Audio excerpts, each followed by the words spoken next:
Nigeria's economy is not in any debt trouble, says Federal Executive Council. Poor households suffer volatile work situations, says the National Bureau of Statistics in latest survey. Federal government seeks establishment of Nigeria-France Business Council. OPEC raises 2021 oil demand growth forecast on hope pandemic wins. Plus, gold edges higher as dollar dwindles after U.S. inflation data. This is Business Express on the network service of the NTA, and we are reaching you live from Abuja, the nation's capital. I am Benny Adams, your guide.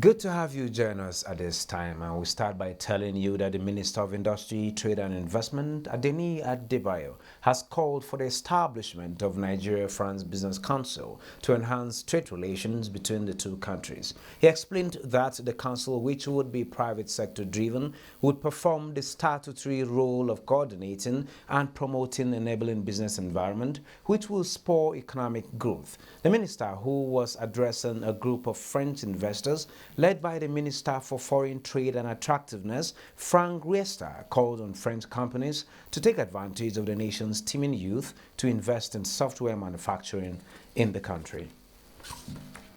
The Accountant General of the Federation, Ahmed Idris, has emphasized the need for stakeholders in the financial sector to keep abreast with strategies that will ensure financial inflows, better expenditure, and the ability to forecast the cash needs of the government. Ahmed Idris was speaking at the opening of a 3-day retreat on cash management in Nasarawa State. Ensuring that sufficient cash is available to the government as and when needed to meet commitments to make payments. Controlling aggregate cash flows within fiscal, monetary, and legal limits. Improving the management of government domestic borrowing program, as well as facilitating investments of excess or idle cash. Upholding greater accountability for public expenditure, as well as supporting budget execution and efficient resource allocation. Nigerian Exchange Group PLC has announced the launch of its new corporate brand identity and website. The Group Chief Executive Officer, NGX Group, Oscar Onyema, said the launch of the new brand identity and website is influenced by the dynamism and resilience of the market in both good and challenging times, adding that the new identity follows the demutualization of the Nigerian Stock Exchange and the resulting creation of the non-operating holding company, NGX Group PLC, and its subsidiaries. Curtains for the 20th National Sports Festival will be drawn this Wednesday, April 14th. For business owners, it is time to take stock and plan for the next move after the games. Let's join Paul Omukaku for details. Samuel Ogbomidia Stadium Road for close to 2 weeks temporarily accommodated all shades of business. For some of these vendors, the festival should not come to an end, with profit being the bottom line for every entrepreneur. What are the gains and losses, if any? The festival is good, first and foremost, and then the other way around, no more loss is a gain. Everything is profit. It's plus, it's not minus. That is the truth. And the state, because we did this thing 2002 in Edo State, you understand?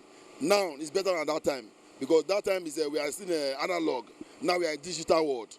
The COVID-19 actually affected us, being that the spectators were not allowed, but still the people that came, it was a good turn up, So we didn't regret coming here to sell at all.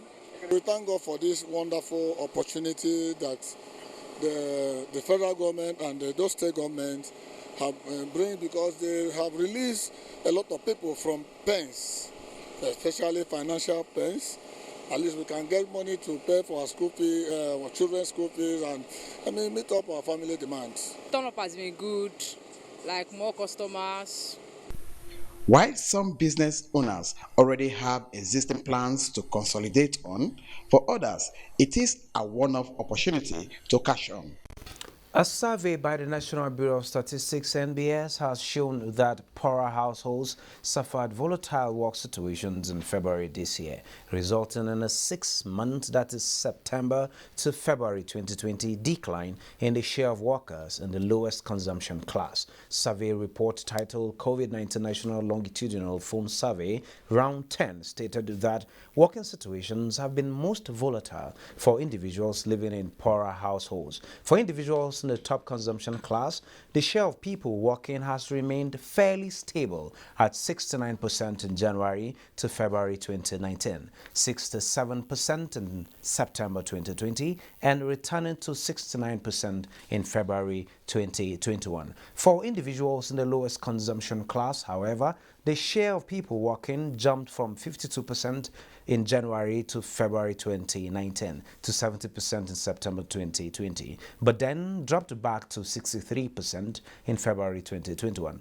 The survey showed that the share of Nigerians who were working in February 2021 was close to 70%, which was slightly lower than the share working in September 2020 and higher than the share working in January and February 2019. In the survey, labor supply was higher for women than men during the period.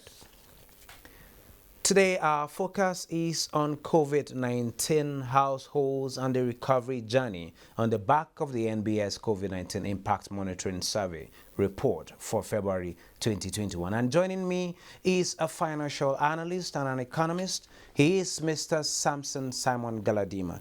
Mr. Samson, you're welcome to Business Express. Thank you so much. Glad to be here. Okay, let's start with the survey. The survey indicated that share of Nigerians who were working in February in 2021 was close to 70%. And moving there, we don't go in vaccine rollout. Should there be optimism that the latest IMF projections of the 2.5 growth is going to be a reality? Well, the novel coronavirus has buffeted virtually all the sectors of the economy. Yeah. So things are just beginning to recover. We actually experienced a recession, and in the first quarter, the growth was tepid, was muted, almost 0.11. It wasn't encouraging, but it's better than being in negative territories. So the projection is that for this year, 2021, the growth will be more than 2%. Unfortunately, is slightly less than the growth rate of our population. So things are not all rosy. Things will likely improve, considering what we are coming from, considering being in a recession. But it's not like the poverty will go down or unemployment will reduce. Sure, it will go down, but not drastically. Do you agree with me? Yeah, I understand what you're saying. What I mean, like, when the growth rate, the growth in population is higher than the growth in GDP. So you understand. There is a challenge. It's not like people will not get jobs. It's not like people will not be employed. Actually, things will be better than it was in 2020. There's no argument about that. Yeah, I'm still on the question. The rollout of vaccines is what the recovery is hinged on mostly. Yes. Are we doing well in this rollout now? And with what we're doing, do we see this recovery coming faster? The rollouts are actually just beginning, if you ask me, and if you look at the percentage for Nigeria is next to nothing compared to our population. We're just getting started. So we believe that with time, there will be more people that will be vaccinated, and thankfully, the people that want to be vaccinated are almost everybody, 83% of the population, by the MBS survey. So I think that's really encouraging. But the remaining percentage that is not that are not keen about the vaccination need to be convinced that it's good they get vaccinated. And having been vaccinated doesn't stop you from doing the necessary things, keeping social distance, washing your hands, and using your face mask. All the protocols must be observed. The vaccination doesn't stop these things. Okay, by the NBS survey that we just read out, the households' lower livelihoods are the most hit by the effects of this pandemic, and the figures have shown that outrightly. But we also know the government has engaged in so many interventions to help this. What's your take on these interventions? Are we doing well? What's been the impact? Should there be an increase so that these households, the most hit, will get out of it soon? Yeah, there are many interventions. I think the government is doing its best, deploying both monetary and fiscal policy, and it's really good. But the government can only go as much, can only go as far. We need to spur growth. We need to make sure that the economy is on a sound footing. We have always been saying diversify. This is possibly the best time to diversify so that we'll not be too vulnerable in case of a shock. It could be, it can be COVID today, it may be another thing tomorrow. And mind you, the elephant in the room, our dependence on oil. So we need to really work if we want this thing to be sustainable. In the meantime, what they are doing is good, but it is not as much. They can still do more than what. It means government needs to do more, but at the same time, it means government cannot do it all alone. Yeah, there are interventions. There are also interventions in the non-oil sector, talking about the agricultural commodities for us to get to produce more of this to that level of sufficiency, then begin to think of exports. What do you think, from what is being done, what do you think can be done better for us to get to that point?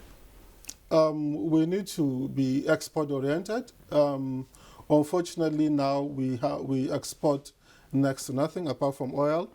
The other things are largely infinitesimal.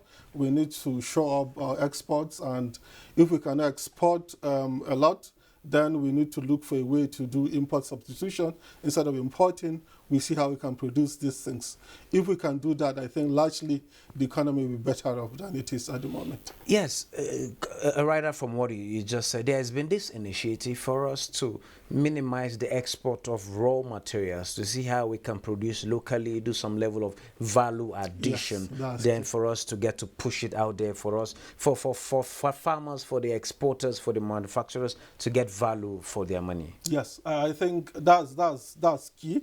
Let me just cite an instance for you, cocoa. Ghana and Ivory Coast produce almost 70% of the world's cocoa. They virtually export it in the raw form. One chocolate factory in Switzerland gets more money than the two countries combined. So value addition is key. You cannot just be exporting primary products. If you can add a lot of value, I think it will attract a lot of money for the economy and for the people involved in such a sector. Okay, let's go back to the survey. The survey shows a boost to labor supply. That level of supply was higher for women and men, and a shift towards commerce was also concentrated among women. Does it mean women are adapting to the new norm more than men, or what does it mean to the economy, particularly for the housing society? All right, the National Longitudinal Phone Survey shows that women, the number of women is increasing, particularly in commerce. Yeah. And then people also, things are a bit tight.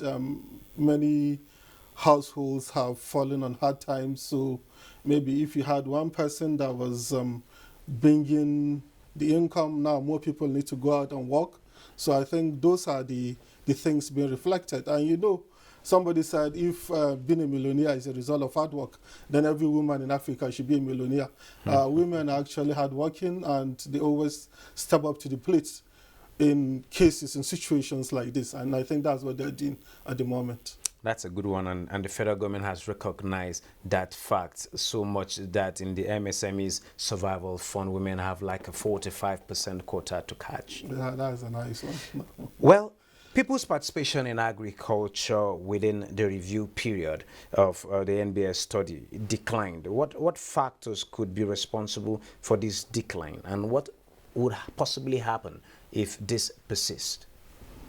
Well, it doesn't augur well for food security, and I think there are many factors. Insecurity is the number one suspect.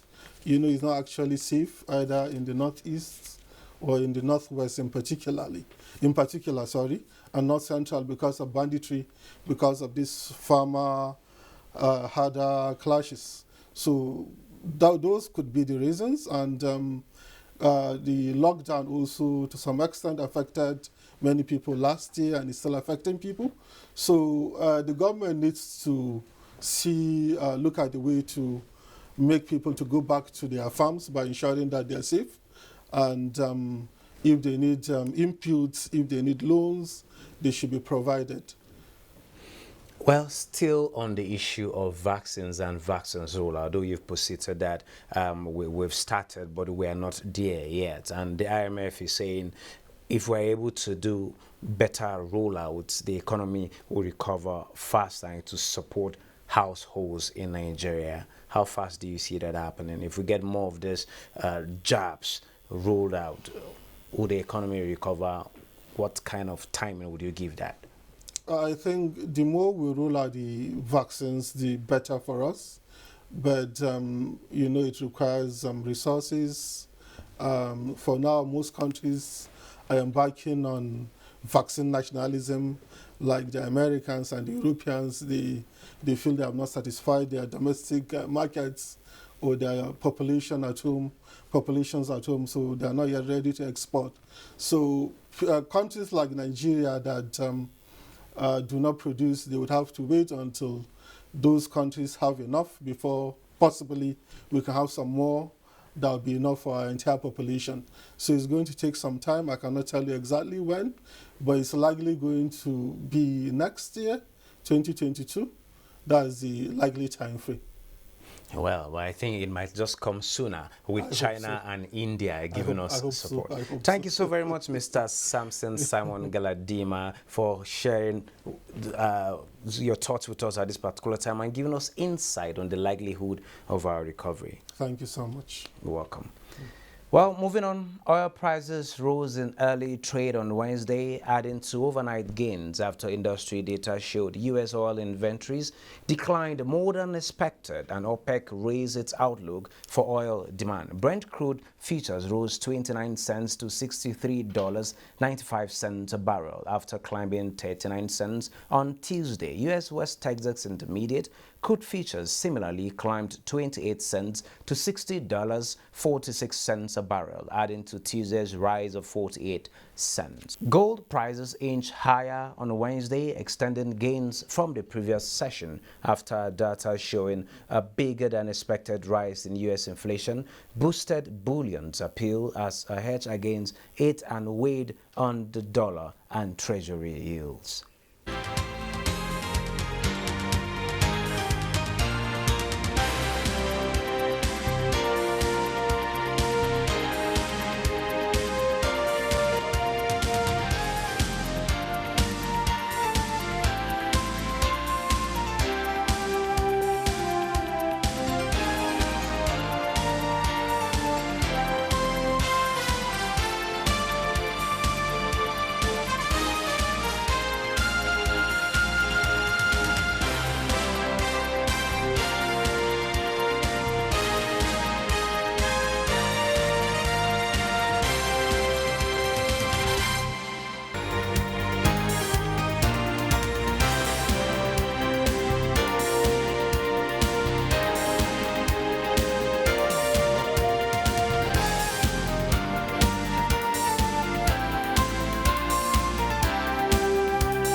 The dollar stood near three-week lows against the euro and the yen on Wednesday after a larger than expected uptick in a U.S. consumer price gauge did not spark wider fears about accelerating inflation and the Federal Reserve's tapering.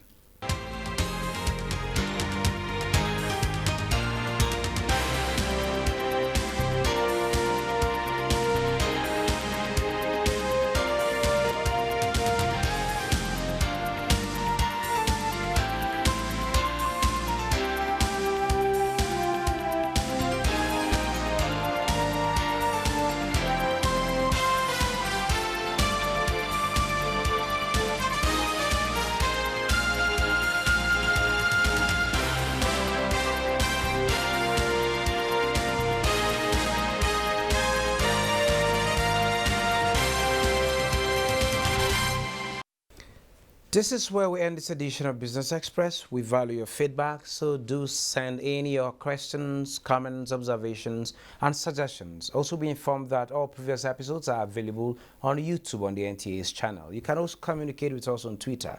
The handle is NTA News Now. Business Express returns Thursday at 9:30 a.m. I am Benny Adams saying stay safe.